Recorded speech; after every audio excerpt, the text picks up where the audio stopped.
কার এত মুখের পাটা?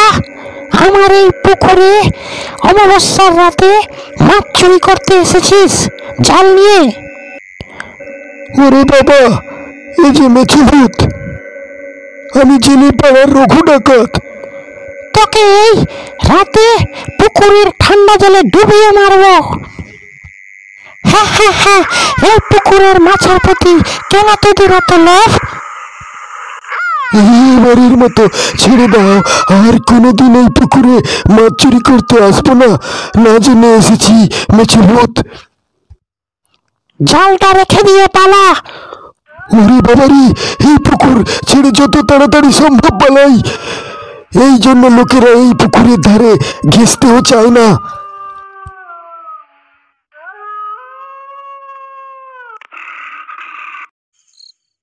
বলি বন্ধু, এই পুকুরের প্রতি এত দরদ কেন? নিজে মাছ খুব বেশি তো খাও না, তা সত্ত্বেও দক্ষ পাহারাদারির মতো পুকুরটাকে আগলে রাখো দেখি। সে অনেক দুঃখের কথা।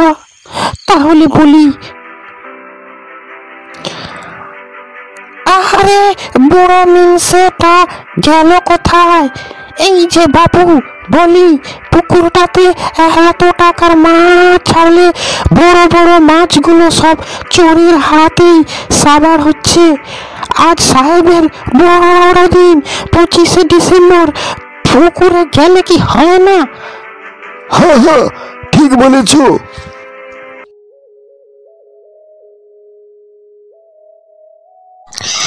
দাদু, ঠাকুমা বলেছে তুমি নাকি আমাদের বড় পুকুরে ভেটকি কাতলা ধরবে।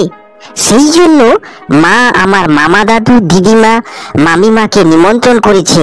তারাও আজকে আসবে। কি আনন্দ! মা, আমি দাদুর সঙ্গে পুকুরে মাছ ধরতে যাব। দাদু নাকি মাছ ধরতে খুব পটু। মা, আমাকে যেতে দাও না। ওই ঝোপঝাড়ের পুকুরে তোকে যেতে হবে না। তুই গিয়ে বরং বাড়া কাজ করবি। জানি মা আমাকে পুকুরে যেতেই দেবে না, কারণ আমি সাঁতার ভালো করে এখনো শিখতে পারিনি। আমি বরং মামারা কখন আসবে ওদেরকে ফোন করি। একটা ছোট বোনকুচি আছে, মামিমাকে বলবো ওকে যেন নিয়ে আসে। এদিকে গোপাল খুড়ো জাল নিয়ে তাদের শখের পুকুরের দিকে রওনা দিল। সকালে উঠে চা রুটিও ঠিকঠাক খাওয়া হয়নি।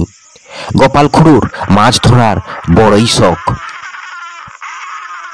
গোপাল খুড়োর আত্মীয় স্বজনেরা পুকুরের দেশি রুই খেতে বেশ পছন্দ করে, তাই আজকে মাছ ধরার প্রতি গোপাল খুড়োর আগ্রহটা অন্য দিনের তুলনায় অনেক বেশি।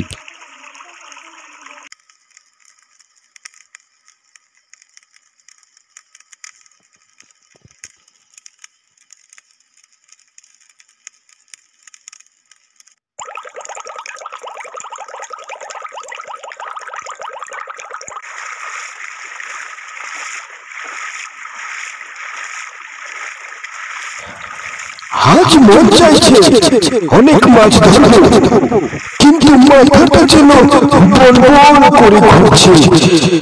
কিছুই ভালো লাগছে না, শরীরটা যেন হেঁচপেচ করছে।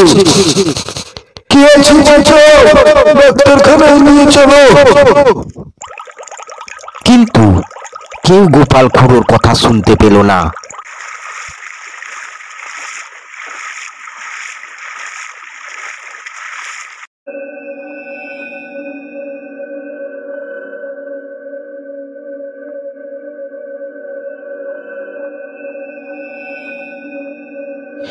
বলি বৌমা, দুপুর গড়িয়ে গেল, তোমার বাবা এখনো এলো না।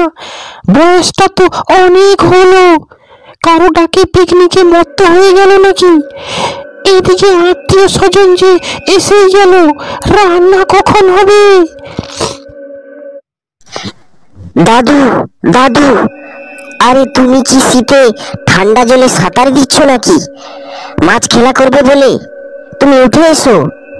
দাদু তো কোনো সাড়াই দিচ্ছে না।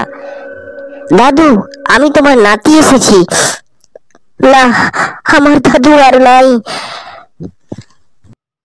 দাদু বোধহয় ঠান্ডা জলে ডুবেই মারা গেছে।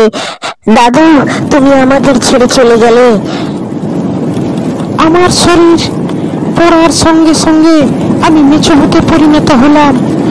যতদিন না আমার আত্মা মানুষ রূপে পৃথিবীতে জন্ম না নিচ্ছে, আমার ছাদের ওই পুকুর পাড়ে পাহারাদার হিসাবে আমি থাকবো।